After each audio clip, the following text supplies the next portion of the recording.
Hello student. आज के इस वीडियो में हम प्रश्नावली 5.3 के बचे हुए प्रश्नों अर्थात क्वेश्चन नंबर 18, 19 एवं 20 को सॉल्व करने वाले हैं। तो चलिए आज के इस वीडियो की शुरुआत करते हैं।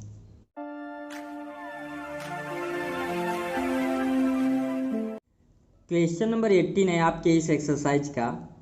आज का ये वीडियो चैप्टर नंबर 5 का आखिरी वीडियो है। यदि आपने कोई भी इस चैप्टर का वीडियो मिस किया तो वहाँ प्लेलिस्ट से जाके आप उस वीडियो को देख सकते हैं। और इस वीडियो को ज़्यादा से ज़्यादा लाइक और शेयर करें ताकि मैक्सिमम बच्चों तक पहुँच सके। तो चलिए देखते हैं क्वेश्चन नंबर 18 को।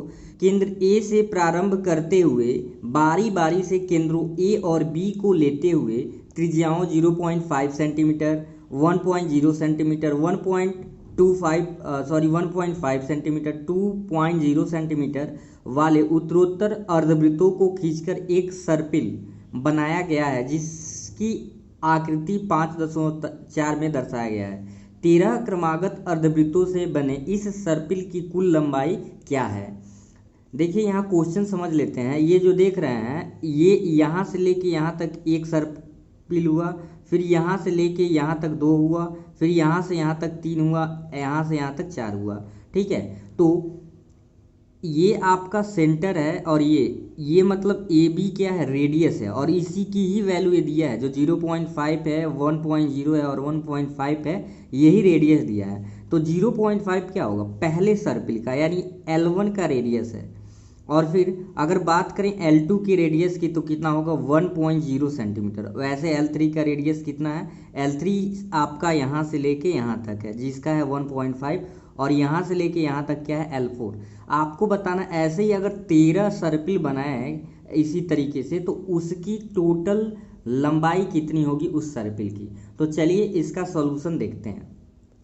तो क्वेश्चन नंबर 18 जो हम पढ़े हैं उसमें जो इन्फॉर्मेशन था उसमें से हमने निकाल लिया है। क्या दिया था, अर्धवृत्तों से बने सर्पिल की त्रिज्याएं। जो सर्पिल बना था आपका कुछ इस तरीके से सर्पिल बना था, यहाँ से यहाँ तक था तो ये L1 था, और फिर ये आपका हो गया था L2, और यही आगे चला जा रहा था तो ये L3 हो जा रहा है।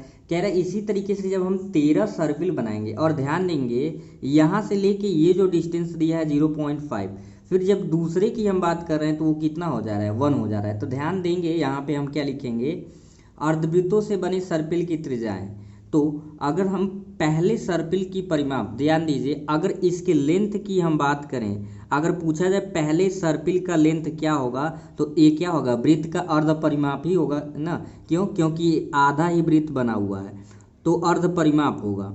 इसी प्रकार से इसका लेंथ पूछा जाए तो इसका अर्ध परिमाप, फिर अर्ध परिमाप, यानी कि आपको करना क्या है कि सबका परिमाप पहले निकालना है। यानी लिखेंगे सर्पिल L1 का परिमाप,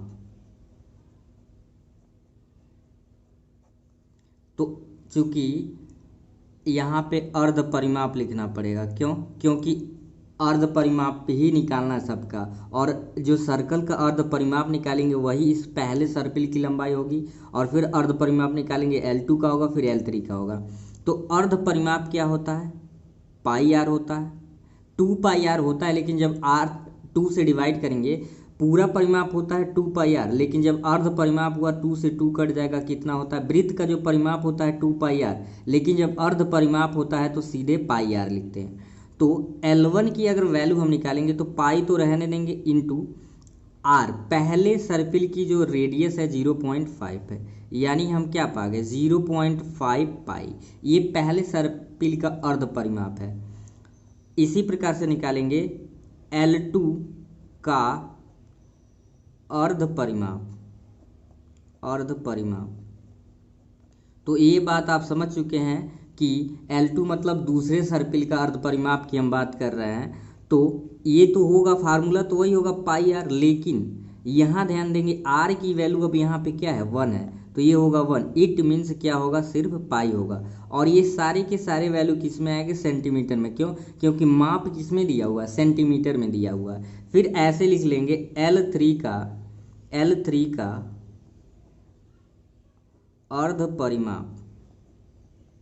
तो जब L3 का हम अर्ध परिमाप निकालेंगे फिर वही फार्मूला पाई आर, इसमें वैल्यू जब रखेंगे पाई इंटू, ये ध्यान देंगे 1 के बाद 1 पॉइंट क्या था 5 था, फिर क्या था आपका 2.0, तो 1.5 जब लेंगे तो ये हो जाएगा 1.5 पाई, और ये किस में आपका होगा सेंटीमीटर में। ठीक है, तो अब अगर इसको क्रम से हम लिखें तो कुछ इस तरीके से होगा 0.5 पाई, और फिर आपका क्या होगा पाई हो रहा है, और फिर क्या हो रहा है 1.5 पाई, और आगे लिखने की ज़रूरत नहीं, डॉट डॉट डॉट। और टोटल ऐसे कितने सर्पिल हैं 13 सर्पिल्स हैं। तो आपको पता है ए पी बन गया A1 A2 A3। क्यों AP बना, क्योंकि सब में देखेंगे तो 0.5 इनकी त्रिज्याओं के बीच का जो डिफरेंट है 0.5 है। ये क्वेश्चन बहुत इंपॉर्टेंट है, ध्यान से देखना है आपको, इजी है लेकिन कोई कंफ्यूज होने की ज़रूरत नहीं है। ये आपका क्या होगा 0.5 पाई हो जाएगा आपका, ए की वैल्यू 0 पॉइंट कितना हो गया 5 पाई। अगर हम बात करें डी का तो डी कितना होगा 0.5, एंड एन की वैल्यू टोटल है 13, एन की वैल्यू क्या है टोटल है 13। बस हो गया आपका काम, ए मिल गया, डी मिल गया, एन मिल गया, तो हम बता सकते हैं एस एन के फार्मूला से टोटल इस तरीके के सर्पिल 13 सर्पिल का लेंथ क्या होगा। तो हम जानते हैं एस एन इक्वल टू क्या होता है n/2 2a plus n-1 into d. अब वैल्यू को पुट कर दीजिए एस एन, यहाँ पे चाहो n के जगह पे 13 भी लिख सकते हो, तो 13/2 2a की वैल्यू 0 पॉइंट कितना है 5। यहाँ पे डी समझ गए होंगे कि क्यों 0.5 पाई आया है, क्यों, क्योंकि ये पाई है, पाई में से 0.5 पाई सब्ट्रैक्ट करेंगे तो वही आएगा 0.5 पाई। तो यहाँ पे ए की वैल्यू क्या है 0.5 पाई, तो रख देंगे, ठीक है, पाई की वैल्यू लास्ट में रखेंगे, प्लस एन, एन आपका कितना है, एन आपका 13-1, और डी की वैल्यू है 0.5 पाई। आप देखो यहाँ पाई को चाहो तो 0.5 पाई जो रख के सॉल्व करो, A1/2 रख के भी इसे मतलब फ्रैक्शन में बदल के सॉल्व कर सकते हो। ठीक है, तो यहाँ पे लिख दीजिए S13, तो ये आपका हो जा रहा है 13/2 और 2 5 10, यानी कि 10 1.0, दैट इज सीधे यहाँ पे क्या लिख सकते हो, इसलिए पाई लिख दोगे, प्लस यहाँ ध्यान देंगे जब हम 13 में से 1 को जब सब्ट्रैक्ट करेंगे तो ये 12 होगा, 12 का 5 में मल्टीप्लाई करोगे तो 12×5 60, 60 का मतलब हो गया 6.0, और ये क्या लिख लेंगे पाई लिख लेंगे, क्यों, क्योंकि दशमलव एक अंक के बाद है तो लगाएंगे। इस तरीके से जब S13 की वैल्यू की बात की जाए तो क्या हो जाएगा 13/2 और 6 कितना हो जाएगा 7 पाई, कितना होगा ये आपका 7 पाई हो जाएगा। ठीक है, तो मल्टीप्लाई अब करिए S13 is equals to 13/2 into 7, और पाई की वैल्यू हम क्या लिख सकते हैं 22/7।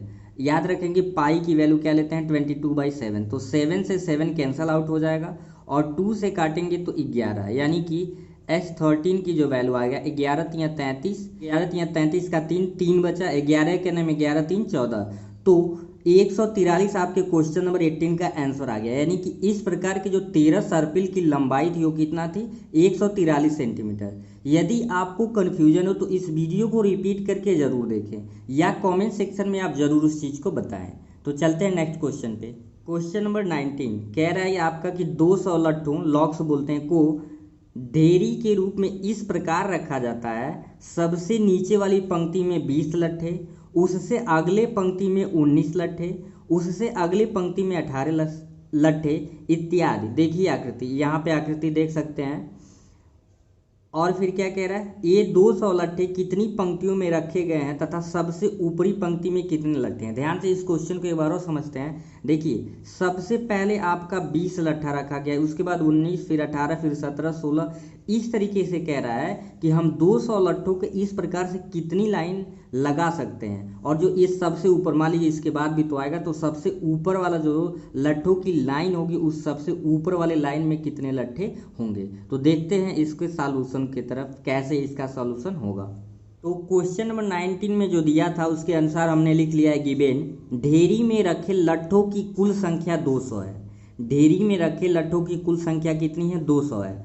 और फिर क्या कह रहा है लट्ठों को नीचे से, कहाँ से, लट्ठों को नीचे से पंक्ति के रूप में रखा गया है। तो यहाँ से हमें दो चीज़ें मिल गया कि लट्ठों की संख्या, तो लट्ठों की संख्या को हम लिख सकते हैं SN इज इक्वल टू 200, और ये भी क्वेश्चन कह रहा है कि लट्ठों को नीचे, आप क्वेश्चन देख सकते हैं, को नीचे से पंक्ति के रूप में रखा गया है। सबसे नीचे कितना है, 20 लट्ठा है, उसके ऊपर कितना है, 19, फिर 18, इस तरीके से रखा गया है। टोटल कितने लट्ठों को, 200।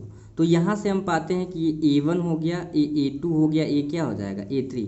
तो लिखेंगे देयरफॉर ये क्या बना रहा है, आपका AP बना रहा है। क्या बना रहा है, AP। तो इतना क्लियर हो गया। ये कुल संख्या को हम क्या लिख सकते हैं, SN से रिप्रेजेंट कर सकते हैं। तो यहाँ से आपको क्या मिल जाएगा, A की वैल्यू हो जाएगा 20। अगर D निकालो तो D A2 माइनस क्या होगा, A1 होगा। वैसे भी देख सकते हो -1 का डिफरेंट है, तो A2 है 19 माइनस A20, यानी D की वैल्यू कितना हो जाएगा, -1। और N हमें क्या करना है, N ही तो फाइंड करना है, बताना है कि कितने लट्ठों की लाइन हम लगा सकते हैं। अगर पहले 20 रखे, फिर उसके ऊपर 19, फिर 18, ठीक है। तो देखते हैं। और ये भी बताना है कि सबसे ऊपर वाली लाइन में आपकी कितनी लट्ठे रखे जा सकते हैं। तो बस आपको इन इंफॉर्मेशन की सहायता से सॉल्व कर देना है। चूंकि आपको SN दे दिया, A दे दिया, D दे दिया है, तो इसको ही सॉल्व करके N यहाँ से निकाल लेंगे हम। N/2 और क्या होता है, 2A plus N-1 into D। तो सॉल्व करते हैं इसको।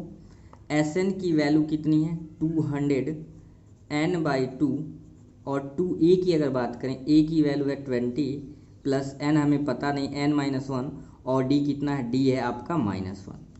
2 का इसमें गुणा कर दीजिए तो ये हो जाएगा 400 इज इक्वल्स टू N/2। 20 का 2 में गुणा करेंगे तो 40 प्लस, आप ध्यान दीजिए, माइनस प्लस, प्लस का माइनस मल्टीप्लाई कर देंगे तो ये माइनस, और N का 1 में हुआ तो N, फिर माइनस का माइनस में मल्टीप्लाई कर देंगे, प्लस का क्या आएगा, आपका 1 आएगा। ठीक है, तो इसे आगे सॉल्व करेंगे और यहाँ से 2 समाप्त हो गया है क्योंकि 2 का मल्टीप्लाई हम कर दिए हैं। तो 400 इन ब्रैकेट, अब देखिए ये प्लस है, ये भी प्लस है, तो 41 और माइनस का क्या हो जाएगा, N। अब इनको 400 और N का मल्टीप्लाई करेंगे तो 41N, और N का N में मल्टीप्लाई होगा N²। अब इसे ट्रांसफर कर लेंगे, ये -N² है, इधर ट्रांसफर करेंगे प्लस N², ये प्लस से इधर आ जाएगा तो क्या हो जाएगा, -41N, और ये प्लस आपका 400 है ही यहाँ पे, इज इक्वल टू 0। जब सब कुछ भेज देंगे तो यहाँ पे क्या हो जाएगा, 0। अब ये देखिए द्विघात समीकरण बन गया। तो इसके मध्य पद को ऐसे दो भागों में तोड़ना है कि जोड़ने पे 41 आए, गुणा करने पे 25। तो ये होगा 16 प्लस 25, तो 6 5 11, 2 1 3 1 4, यानी कि जब 25 में आप 16 से गुणा करेंगे तो ये 400 आ जाएगा आपका, और जब 25 में 16 जोड़ेंगे 41 आ जाएगा। कैसे ये सब निकालते हैं, ऐसे फैक्टर करके, आप इसको फैक्टर करके इस तरीके से जब सेट करोगे तो 25 और 16 आएगा। तो बस अब फैक्टर कर लेते हैं यहाँ पे, N² माइनस ये हो रहा है 25 प्लस 16N प्लस का 400 इज इक्वल टू 0। तो N² 25 के N में मल्टीप्लाई करेंगे 25N, माइनस का प्लस में मल्टीप्लाई किए -16N, और प्लस का आपका क्या हो जाएगा 400 इज इक्वल टू 0। ये फैक्टर ही याद आ रहा है इसलिए टाइम टेकन हो रहा है, तो पूरा वीडियो पे बना रहे, आपको सारा कन्फ्यूजन दूर हो जाएगा। अब दोनों में N कॉमन करेंगे तो N माइनस हो जाएगा 25, कॉमन का मतलब भाग देना होता है। अब इन दोनों में 16 कॉमन होगा। वैसे लॉजिक कैसे होता है, डायरेक्ट हम कैसे जानेंगे, क्योंकि यहाँ पे N है तो यहाँ भी वही सी बात है, N-25 यहाँ भी लाना है, तो 16 कॉमन करेंगे तभी तो N बचेगा, और 16 से 400 हम भाग देंगे, यहाँ पे माइनस, ये प्लस है तो माइनस होगा, और ये कितना आ जाएगा 25। तो ये आपका हो गया N-25, एंड जब ये कॉमन की N-16 इज इक्वल टू क्या हो गया 0। तो यहाँ से जब एक बार इसको 0 के बराबर करेंगे, एक बार इसको 0 के बराबर करेंगे, तो N की वैल्यू 2 वैल्यू आएगा, एक 25 होगा और एक क्या होगा 16 होगा। ठीक है, एक 25 होगा, एक क्या होगा 16, यानी ये क्या डिनोट कर रहा है कि 16 लाइन लगा सकते हैं, मतलब 25 लाइन लगा सकते हैं और 16 लाइन। तो दोनों को हम देखते हैं कि क्या कौन सा सही होगा, 25 हो सकता है या 16 हो सकता है। तो पहले हम निकालेंगे A25, क्या निकालेंगे A25, तो A प्लस 24D होगा। इस अनुसार A, और A की वैल्यू की बात करें, A की वैल्यू 20 है, प्लस 24 - 1, D की वैल्यू -1 है, तो 2024 का -1 में मल्टीप्लाई करेंगे तो 24 होगा, यानी कि A25 की जो वैल्यू आ गया वो आ गया -4। तो क्या बताइए, किसी लाइन में ऐसा हो सकता है क्या कि जिसमें -4 लट्ठे होंगे? इसका मतलब ये नहीं हो सकता, ये पॉसिबल नहीं है, यानी कि ये क्लियर हो गया कि A25 नहीं होगा। ठीक है, फिर हम देखते हैं A16। A25 क्यों निकाला गया है? क्योंकि ये 25वें लाइन की बात हो रही थी। किसकी? 25वें। तो A16 जब आप निकालोगे तो A प्लस यहाँ पे क्या लिखोगे? 15D। A की वैल्यू है 20, यानी कि A16 is equal to 20 plus 15 minus 1। तो A16 इक्व टू 20 और 15 1 जा 50।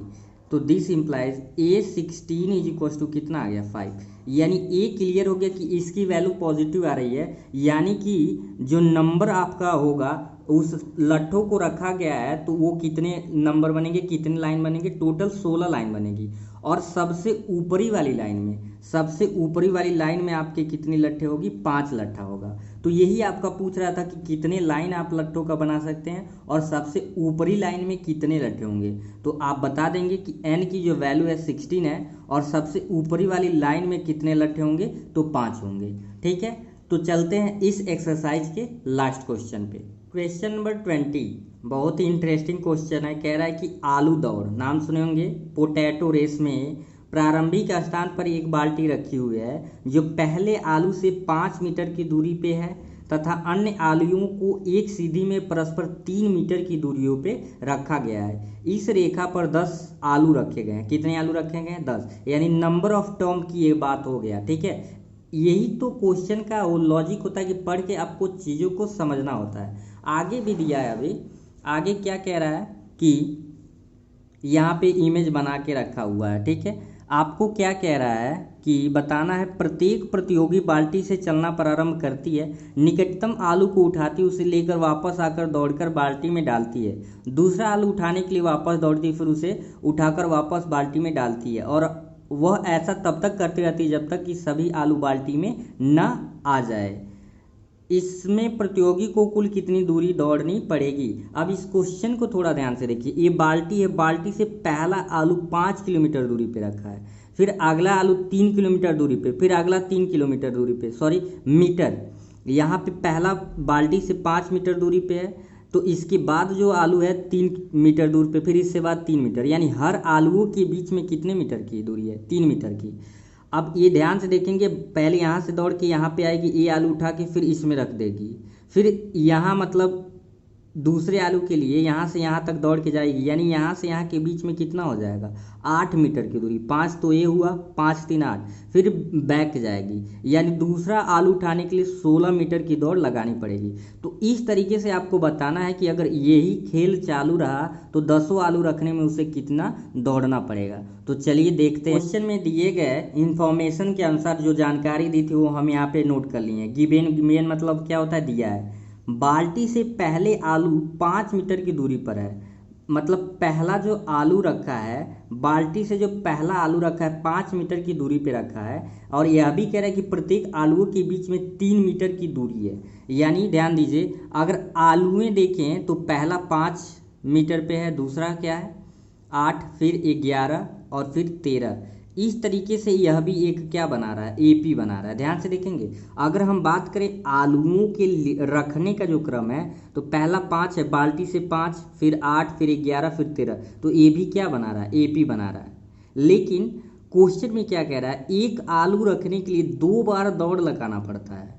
आपको मैंने क्वेश्चन में अभी समझाया है कि यहाँ पे बाल्टी है, ध्यान से देखिए, ये बाल्टी है, ठीक है, ये पहला आलू है, ये दूसरा है। तो पहले यहाँ से दौड़ के यहाँ तक जाएगी, फिर ला के रखेगी, फिर यहाँ से दौड़ के यहाँ तक जाएगी, फिर ला के, यानी एक आलू रखने के लिए उसे 2 बार दौड़ लगाना पड़ता है। यानी कि अब जो एपी बन जाएगा, पहला आलू रखने के लिए उसे 10 किलोमीटर दौड़ना पड़ा, सॉरी मीटर, और दूसरा आलू रखने के लिए 16 मीटर, तीसरा रखने के लिए कितना दौड़ना पड़ा?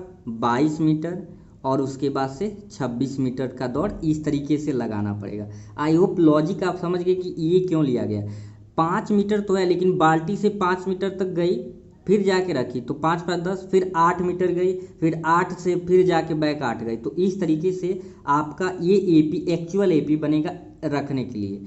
तो यहाँ से आपका A1 होगा, A2 होगा, A3 होगा। तो लिखेंगे देयरफॉर A की वैल्यू 10 हो जाएगी। अगर D की वैल्यू की बात करें तो 6 होगा, लेकिन निकाल के दिखा देते हैं। 16 माइनस 10 दैट इज 6। D की वैल्यू कितना आ गया 6। और N कितना है, N 10 है। टोटल इस तरीके से सीरीज में कितने आलू रखे थे, 10 आलू रखे थे। आपको बताना है S10 मतलब 10 आलू रखने के लिए कितना दौड़ लगाना पड़ेगा। बस वही simply Sn equals to n/2 and 2a plus n minus 1 into d. अब इस इंफॉर्मेशन से सॉल्व कर लेंगे वो क्वेश्चन। n की वैल्यू 10, 10/2 a की वैल्यू है आपका 10 प्लस n की वैल्यू 10 है, माइनस 1 इंटू डी की वैल्यू क्या है 6 है। तो S10 इज इक्वल्स टू, इसे कैंसल आउट कर देंगे तो 2 5 10, यानी 5 बार में 10 दूना 20, 10 2 20 प्लस 10 में से 1 को सब्ट्रैक्ट करेंगे 9, 9 6 कितना हो जा रहा है 54। इट मीन्स S10 की जो वैल्यू आ गया 5 इंटू 50 प्लस 54 में 20 जोड़ेंगे तो ये 74 हो जाएगा। तो S10 इक्वल्स टू 5 को 20 और 5 7 35 2 37 मीटर, यानी कि एक प्रतियोगी को 10 आलू रखने के लिए 370 मीटर का दौड़ लगाना पड़ेगा। तो ये तीनों क्वेश्चन थोड़ा टिपिकल थे, इजी थे, लेकिन सब में कॉन्सेप्ट था, इसलिए आज का ये वीडियो लॉन्ग हो गया है। तो आज का ये वीडियो आपको कैसा लगा कमेंट सेक्शन में ज़रूर बताएं, और चैनल पे नए हैं तो चैनल को सब्सक्राइब करके बेल वाले आइकन को ऑन कर लें ताकि नए वीडियो का नोटिफिकेशन आपको मिलता रहे। तो फिर मिलेंगे हम एक नए चैप्टर में एक नए वीडियो के साथ। तो चैनल पे बने रहें और अपने मैथ की तैयारी अच्छे से करते रहें। वीडियो को अंत तक देखने के लिए धन्यवाद।